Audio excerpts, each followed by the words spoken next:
안녕하십니까, 정인태입니다. 윤석열 탄핵하고 분권형 내각제 간다.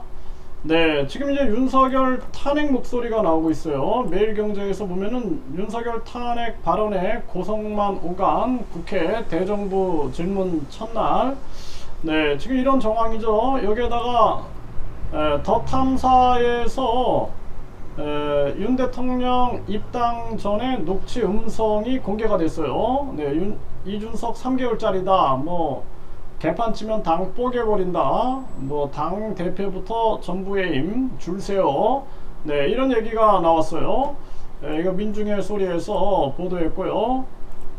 그리고 이 더 탐사 이거 이제 계속 지금 논란이 되고 있습니다. 굿모닝 충청에서도 이거 보도를 했는데 이거 유튜브에 굉장히 많이 나와 있으니까 한번 들어보세요. 그래서 더 탐사 공개 녹취록서 노골적으로 사당화 의지를 드러낸 윤석열, 내용이 지금 파문이 일고 있는 거죠. 오마이뉴스에서도 윤석열 녹취 파문, 입당 전부터 이준석 끌어내릴 구상을 했다라는 거예요.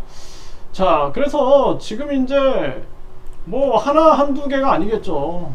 이 술 좋아하는 사람들은 술 마시면서 여러 가지 그냥 이 녹취록들이 많을 텐데 이제 하나하나씩 시점이 온 겁니다. 그래서 이제 윤석열 탄핵 시점은 이재명이 단식을 시작하면서 결국에는 그게 탄핵 구상이었다. 저는 그렇게 보고 있어요. 그래서 지금 이제 민주당에서도 탄핵 목소리가 나오고 있고 이때 이제 터지는 거죠. 하나씩 터지는 겁니다. 그래서 윤석열 탄핵 분위기가 아주 강하게 일 수밖에 없는 거고, 그동안 김진표 국회의장이 계속해서 분권형 대통령제 얘기를 했거든요. 그러니까 국민들은 내각제 싫어하거든요. 그러니까 이 공화국에서 내각제 실패한 걸 알기 때문에 내각제를 싫어하니 분권형 대통령제 이런 식으로 했어요. 그동안 김종인이라든지 뭐 안철수라든지 계속 분권형 대통령제 얘기를 했는데, 그런데 이제는 국민들이 분권형 대통령제도 싫다 그러는 거죠. 이거 이제 뭐 정인태 신지식인 TV에서 항상 얘기했죠. 위장된 내각제다, 변형된 내각제다. 네, 항상 말씀을 드렸는데 이거 분권형 대통령제가 아니라 분권형 내각제거든요. 그러니까 김진표가 교묘하게 대통령 4년 중임제로 연막탄을 피우는 거죠. 그래서 이거 대통령 4년 중임제야 이렇게 얘기하면서 살짝 우리 국민들이 지금 원하고 있는 국회의원 불체포 특권 폐지 요걸 넣은 거예요. 이거 동의하자 이렇게 하고, 그리고 나서는 국무총리 국회 추천제, 요게 바로 내각제입니다. 요게. 그래서 대통령이 사실상 이제 대통령으로 서게 되면은 결국에는 국무총리가 이제 내각을 운영하게 되는 요 내각제 요소죠. 요걸 교묘하게 끼워 넣은 거예요.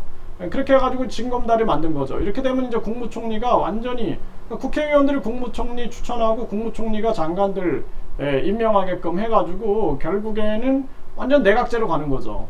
네, 그런데 이제 국민들한테는 숨겨야 되니까 분권형 대통령제, 요즘엔 이제 분권형 대통령제라는 말도 안 하고 그냥 국회, 국무총리, 국회 추천제 이렇게 얘기를 하는 거예요. 그리고 분권형 대통령제, 분권형 내각제 요거는 철저하게 감추고 있는 거죠. 대통령 4년 중임제, 그리고 불체포 특권 폐지 이렇게 밀고 가고 있는 것입니다. 그래서 그게 이재명과 거의 합의가 됐다. 이게 거의 이제 타협점을 찾았다. 저는 그렇게 보고 있어요. 그래서 김진표와 뭐 김종인이라든지 또 그 원로들이 제왕적 대통령제 안 된다 해가지고 이제 윤석열을 제물로 삼는 거죠. 네, 그리고 이제 윤석열은 원래 대통령 될 사람이 아니에요. 그러니까 일부러 이렇게 이 사람을 대통령을 만들었나 하는 생각도 들어요. 그래서 결국에는 이런 그림을 그린 거죠. 이런 그림. 그래서 한 1년 정도 써먹고 우리나라에 아주 그냥 진짜 뭐 아주 엉망진창인 사람, 또 엉망진창인 대통령, 엉망진창인 영부인 세워놓고 아주 국민들이 아주 신물을 느끼게 하는 거죠. 네, 그래서 국민들이 아주 그냥 이 대통령제에 대한 폐단에 대한 신물을 느끼게 해가지고 그리고 이제 내각제로 가려고 하는데 국민들이 반대하니까 머리를 써낸 게 지금 이제 4년 중임제, 대통령 4년 중임제, 국무총리 국회 추천제, 그리고 국민들이 원하는 불체포 특권 폐지, 요거 해가지고 이제 개헌으로 가는 겁니다. 그래서 윤석열은 이제 용도가 끝났다. 이게 뭐 지금 보면은 너무 심한 거죠. 뭐 후쿠시마 오염수 상황도 보고 완전히 이거는 뭐 대통령이 아니라 뭐 일본 앞잡이가 아니냐 뭐 이런 비판까지 나올 정도예요 지금 상황이. 그래서 이제 많은 국민들이 결국에는 이제 탄핵에 대해서 동의할 수밖에 없고 이제 탄핵 상황으로 가는 거예요. 그 탄핵은 이재명 혼자 못합니다. 이재명 플러스 반 이재명 세력들 그리고 국힘 세력들이 동의해야 되는데 국힘 세력들은 당연히 동의할 수밖에 없죠. 이제 이렇게 하면 분권형 내각제 그렇게 해가지고 공통 분모를 찾은 거예요. 지금 분권형 내각제라는 공통 분모를 찾았기 때문에 이제 뭐 정의당이라든지 기본소득당도 여기에 동의할 거고 그리고 이제 윤석열을 그래도 윤석열을 따라가는 이제 아주 대깨문 같은 윤석열 빠들 요자들은 이제 있겠죠. 해가지고 이제 발버둥을 치지만 결국에는 동아일보나 중앙일보나 지금 조선일보까지 윤석열에 대해서 비판적인 시각들을 드러내고 있어요. 그렇기 때문에 이제 윤석열의 끝이 다가왔다. 이게 완전히 박근혜 탄핵 그 시점하고 아주 유사한 시점이 되는 거예요. 그리고 앞으로 녹취록이 뭐 그동안 김건희 녹취록이 많이 터졌는데 윤석열 녹취록들이 이제 하나하나 터지게 되는 거죠. 그래서 윤석열이 탄핵된다. 그리고 분권형 내각제로 간다.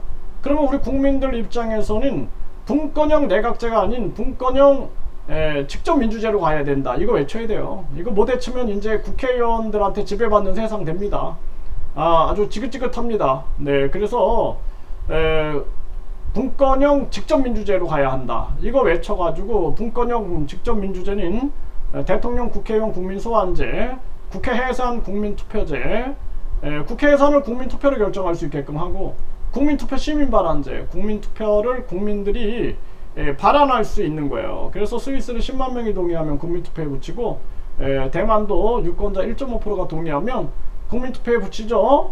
이런 식으로 가야 한다라는 것입니다. 그래서 지금부터 우리 국민들은 분권형 직접민주제를 외쳐야 돼요. 분권형 직접민주제 못 외치면은 아니 대통령 한 사람 때문에 아주 그냥 못살게 굴어가지고 국민들이 고통을 받았는데 앞으로 이제 왕 300명이 이제 300명이 아니라 더 늘려. 이것도 이제 한 500명 막 늘려가지고 왕 500명한테 아주 못살게 이 군은 왕 500명에게 괴롭힘을 당해야 되는 거예요. 우리 국민들이. 그렇기 때문에 정신 차려야 된다. 저는 그렇게 말씀을 드립니다.